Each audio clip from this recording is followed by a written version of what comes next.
हेर्नुहोस् है साथीभाइहरू, मेरो चाहिँ नानीले बर्थडे अनि मदर्स डे होइन सबैको कार्ड चाहिँ यसरी बनाएर दिन्छ हो, आफ्नै हातले हो।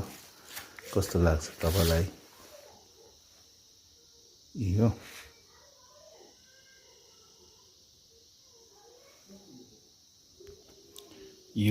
चाहिँ मेरो बर्थडेको बनाएर दिएको छ हो, यस्तो छ।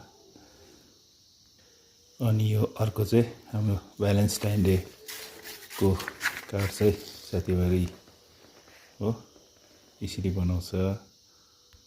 भ्यालेन्टाइन डे को फेरि अर्को हो, यो अर्को चाहिँ यो चाहिँ अघिको चाहिँ उसको ममतालाई दिएको होइन, आमालाई, यो चाहिँ मलाई हो।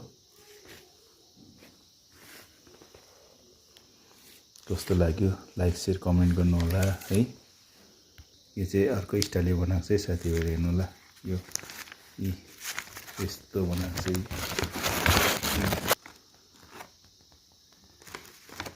यो फोल्ड हुन्छ खोइ।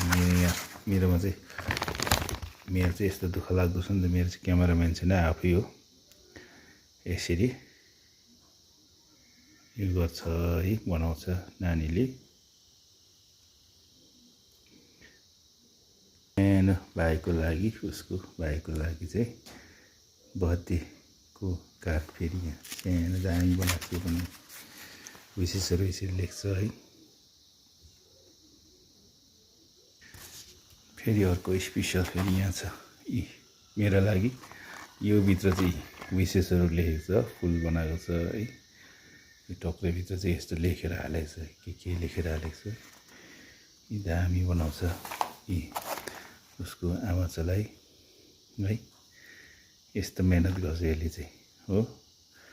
अब किनेर चाहिँ कहिले पनि ल्याएर दिँदैन होइन, यसरी बनाएर नै दिन्छ। हामीलाई विश गर्छ है साथीभाइहरू।